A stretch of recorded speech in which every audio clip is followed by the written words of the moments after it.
नमस्कार. मी प्रिया. तुम्हा सर्वांचं पोथी विश्वमध्ये मनापासून स्वागत. पोथी विश्वच्या आधीच्या व्हिडिओंना तुम्ही जे खूप सारं प्रेम दिलं त्याबद्दल तुम्हा सर्वांचं खूप खूप आभार. पोथी विश्वसोबतच्या या आध्यात्मिक प्रवासात तुमची साथ मला अशीच लाभू दे. श्री सद्गुरू संत बाळूमामा यांच्या चरणी नमन करून आपण बाळूमामांच्या चरित्र वाचनाच्या पुढच्या अध्यायाला सुरुवात करूया. साखर पडेल तिकडे मुंग्या आपोआप जातात, तसेच पुण्यवान माणसे असतील तिकडे महान संत आपोआप जातात. कोल्हापूर दक्षिण काशी म्हणून प्राचीन कालापासून प्रसिद्ध आहे. श्री ज्योतिबा देवस्थान आणि श्री दत्त क्षेत्र नरसिंहवाडी कोल्हापूर जवळच आहे. शिवछत्रपतींना प्रसाद व आशीर्वाद देणाऱ्या मौनी महाराजांची समाधी दक्षिणेकडे वेदगंगेच्या उगमाजवळ पाटगावी आहे. वेदगंगेच्या तीरी गारगोटीस परमहंस सद्गुरू मुळे महाराज हे सत्पुरुष 1948 पर्यंत लोककल्याणात रत होते. निप्पाणी जवळील अप्पाची वाडीचे प्रसिद्ध नाथ हालसिद्धनाथ जागृत दैवत म्हणून प्रख्यात आहे. कृष्णा दूधगंगा संगमाजवळ पुराण प्रसिद्ध विरूपाक्षेश्वराचे येड्डूर हे पावन क्षेत्र आहे. छोट्या मोठ्या नद्या, ओढे, लहान मोठे डोंगर आणि नाना तऱ्हांची पिके तसेच फळे, फुले पिकवणारी सुपीक जमीन इत्यादींनी युक्त असा हा भाग्यवान प्रदेश आहे. या भागात गावोगावी लहान मोठी मंदिरे आहेत. वंश परंपरा, पंढरीची वारी आणि विठ्ठलाची उपासना करणारी असंख्य घराणी आहेत. दत्तोपासक असंख्य माणसे दर पौर्णिमेला वारी समजून नरसिंहवाडीला जातात. विविध दैवतांचे, विविध पंथांचे आणि विविध धर्माचे लोक गुण्या गोविंदाने आपापले उद्योग सांभाळून ईश्वर भजन करतात. म्हणूनच असेल बाळूमामा या अवतारी अभिनव प्रकारच्या संताने हा प्रदेश आपल्या लीला कार्यासाठी आणि आपल्या कायमच्या समाधीसाठी पसंत केला. साधू संतांच्या चरित्रात सहसा श्रद्धावान माणसे आपल्या घरातून निघून संतांच्या भेटीसाठी जात असतात असे वाचावयास मिळते. बाळूमामा मात्र धनगर स्वरूपात गावच्या रानात ठिकठिकाणी येत असत. त्यामुळे त्यांचा लाभ फार सुलभपणे होत होता. तरीही एक गंमत होती.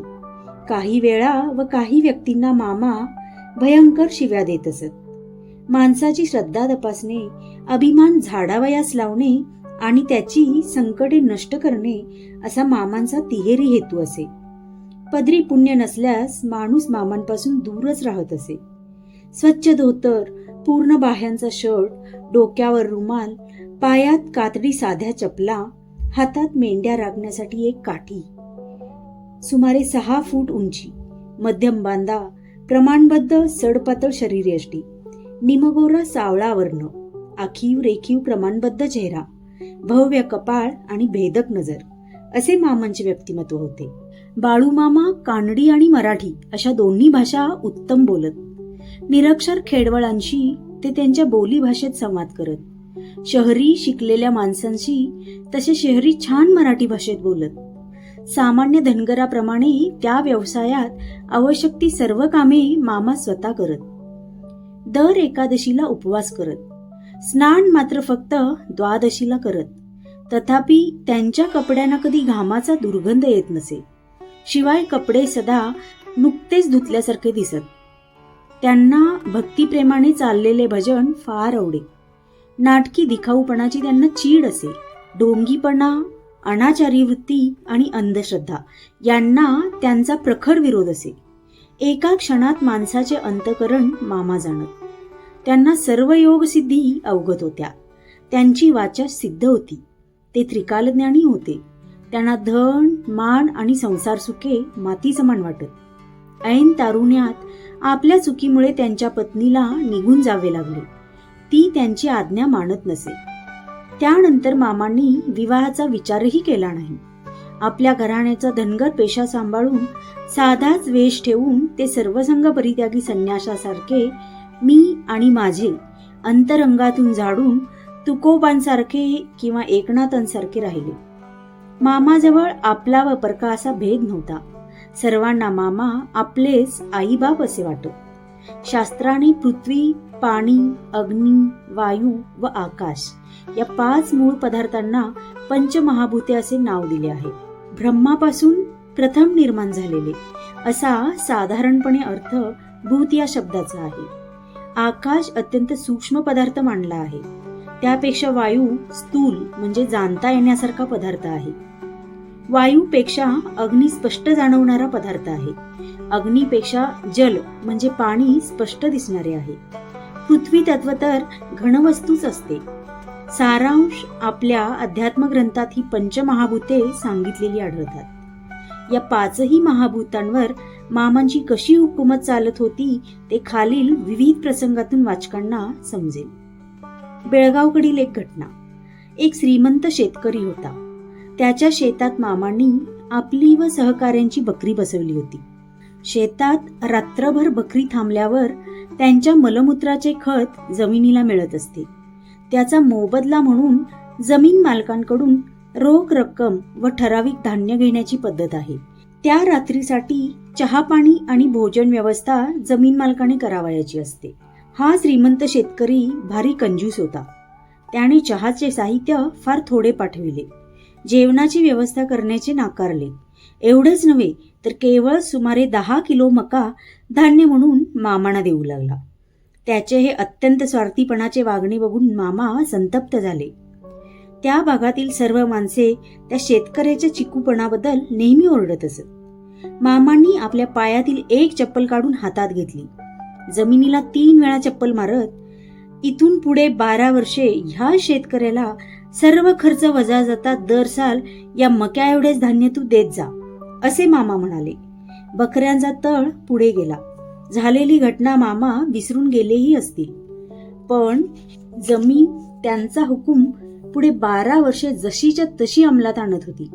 गावचे लोक त्या दुष्ट सावकाराला चांगले प्रायश्चित्त मिळाले असे म्हणत असत.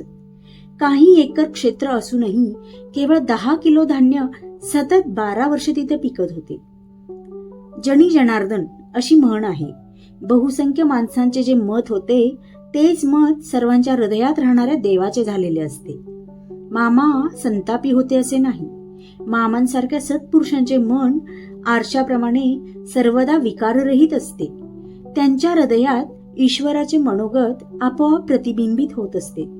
त्यामुळे त्यांच्या मुखातून शाप येणे म्हणजे ईश्वराचा शाप होय. तसेच त्यांच्या मुखातून आशीर्वाद येणे म्हणजे ईश्वरानेच आशीर्वाद देणे होय. सत्पुरुषांच्या म्हणजे ब्रह्मज्ञानी विभूतींच्या सर्व क्रिया ईश्वरेच्छेने घडत असतात. म्हणूनच भारतात संतांना देवाची चालती बोलती रूपे असे मानतात. मेतके गावी चिकोत्रा नदीकाठी भंडारा यात्रा चालू होती. हजारो माणसे जेवत होती. उष्ट्या पत्रावळ्यांचा मोठा ढीग जवळच्या चिकोत्रा नदीच्या पात्राजवळ पडला होता. असंख्य माशा तेथे घोंगावत होत्या. एक आरोग्य खात्याचा अधिकारी तेथे आलेला होता. तो मामांना म्हणाला, अशा प्रकारांमुळे नदीचे पाणी बिघडेल आणि कॉलरा पसरेल. त्याचे हे बोलणे ऐकून मामा तात्काळ उभे राहिले. त्यांनी नेहमीचे आपल्या खांद्यावरील घोंगडे हातात घेऊन हवेत झटकले. काही सेकंदात अकस्मात एक वावटळ तेथे उठली. ती वेगाने फिरू लागली. तिने उष्ट्या पत्रावळ्यांचा ढीग सहज लिलया उचलला व 1-2 किलोमीटर दूर असणाऱ्या हमीदवाड्याच्या चक्रूबाईच्या डोंगरावर नेऊन सोडला. ही घटना पाहून त्या अधिकाऱ्याने मामांच्या पायावर नम्रपणे मस्तक ठेवले. त्याला मामा म्हणाले, आम्ही अन्नदान करावे म्हणतो, लोकांना प्रसाद द्यावा म्हणतो आणि लोकांचे कल्याण करावे म्हणतो. अशा ठिकाणी मरगाई येते होय. या संदर्भात आणखीन एक प्रसंग. सुरुपल्ली गावी बकऱ्यांची लोकर कातरण्याचा कार्यक्रम चालला होता. डॉक्टर गरड यांना मामा म्हणाले, मुरगुडला जाऊन जरूर तो किराणा माल घेऊन ये, सायकल घेऊन जा. डॉक्टर गरड म्हणाले, सायकलीने जातो पण वारा उलट्या दिशेने आहे. सुरुपल्लीच्या पश्चिमेला मुरगुड आहे. त्यावेळी वारा पश्चिमेकडून होता. मामा म्हणाले, जा रे जा, मी वाऱ्याला सांगतो दमू नकोस म्हणून. डॉक्टर गरड सायकलने निघाले. काही क्षणात वाऱ्याची दिशा बदलली. तो पूर्वेकडून पश्चिमेकडे वाहू लागला.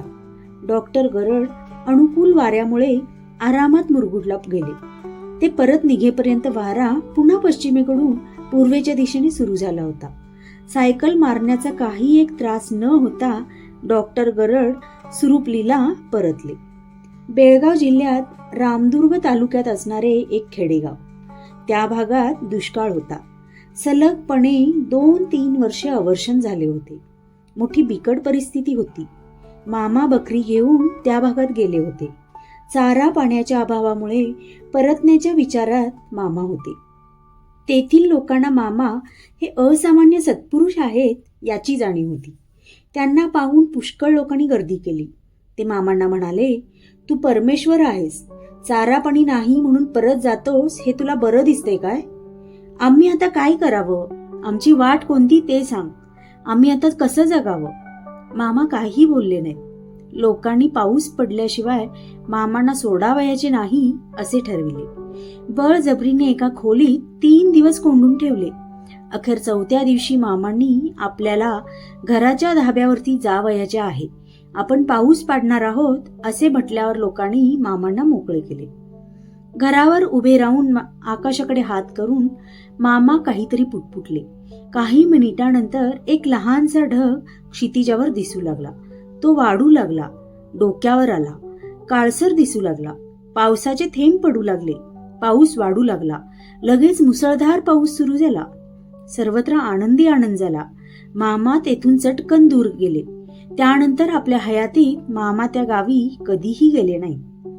राधानगरी भागात नरतवडे गावाजवळ श्री मखदूम यांचे गुऱ्हाळ चालू होते. भर दुपारची वेळ होती. ऊन प्रखर होते. गुळाचे रवे ठेवलेल्या मांडवाला एकदम आग लागली. त्यावेळी सर्व कामगार झोपी गेलेले होते. रात्रभर सतत काम गुऱ्हाळत चालत असे. सौ जनाबाई मखदूम जवळपास गोवऱ्या लावीत होती. तिने एकदम आगीला भिवून मामांना हाक दिली. मामा नरतवड्याहून सुमारे 25 किलोमीटरवरील नंद्याळच्या रानात त्यावेळी प्रत्यक्ष होते. सर्व साक्षी मामांना भक्तांची हाक ऐकू येण्यात कसली अडचण. आग लागली त्या क्षणी मामा झाडाखाली सहकार्याबरोबर बोलत बसले होते. अरे विट्या, घात झाला असे म्हणून घोंगडे त्याने आकाशात उडवले. आगीत जळाल्याप्रमाणे ते घोंगडे खाली पडेपर्यंत जवळजवळ पूर्ण जळले होते. नरतवड्यातील गुऱ्हाळातील आग सुदैवाने न भडकता त्याच वेळी शांत झाली होती. मखदूम मंडळी मामांच्या दर्शनाला आल्यावर सर्वांना मामांच्या घोंगड्याचा प्रकार कळून आला. मेतके गावी वार्षिक भंडारा यात्रा होती. अफाट गर्दी होत चालली होती. 21 काहिलीत खीर शिजत होती. मोठा वाढता समुदाय पाहून एका लोभी शेटजीला पैसा कमावण्याची इच्छा झाली. यात्रेकरूंवर कर लादून रक्कम गोळा करण्यासाठी मामांना किती रक्कम द्यावी हे त्याने विचारले. त्याला यात्रेचा मक्ता हवा होता. पैसा मिळवण्याचा हा प्रकार मामांना आवडला नाही. माणसाला संकट येण्यापूर्वी विपरीत बुद्धी होते अशी म्हण आहे. त्यानंतर बोलताना मामा त्या शेठजीला म्हणाले, आकाशाची कुऱ्हाड तुझ्या घरावर कोसळणार आहे, पण तसे नुकसान काही होणार नाही. काही दिवसांनी वादळी हवामान असताना त्याच्या घरावर वीज पडली. तथापि मामांच्या सांगण्याप्रमाणे खरोखरच काही नुकसान झाले नाही. पाळण्यातील बालकाला सुद्धा धक्का लागला नाही. अलीकडील विज्ञानाने अनेक आश्चर्यकारक शोध लावले आहेत. त्यानुसार निसर्गाची काही माहिती मिळत असते. तथापि वीज निश्चितपणे कोठे व कशी पडेल हे कळणे मानवाला शक्य झालेले नाही. भारतातील अनेक सिद्ध योग्यांना ते सहज समजल्याची उदाहरणे आहेत. श्री सद्गुरू संत देवावतार बाळूमामा यांच्या चरणी नम्रभावे लीन होऊन आज आपण येथेच थांबूया. तुम्हाला बाळूमामांच्या कथा आवडत असतील तर चॅनलला सबस्क्राईब करा, व्हिडिओला लाईक करा आणि शेअर करा. तसेच सोबत दिलेले बेल आयकॉन सुद्धा नक्की दाबा. बाळूमामांच्या चरित्राचा पुढचा अध्याय घेऊन पुन्हा आपण लवकरच भेटू. तोपर्यंत धन्यवाद.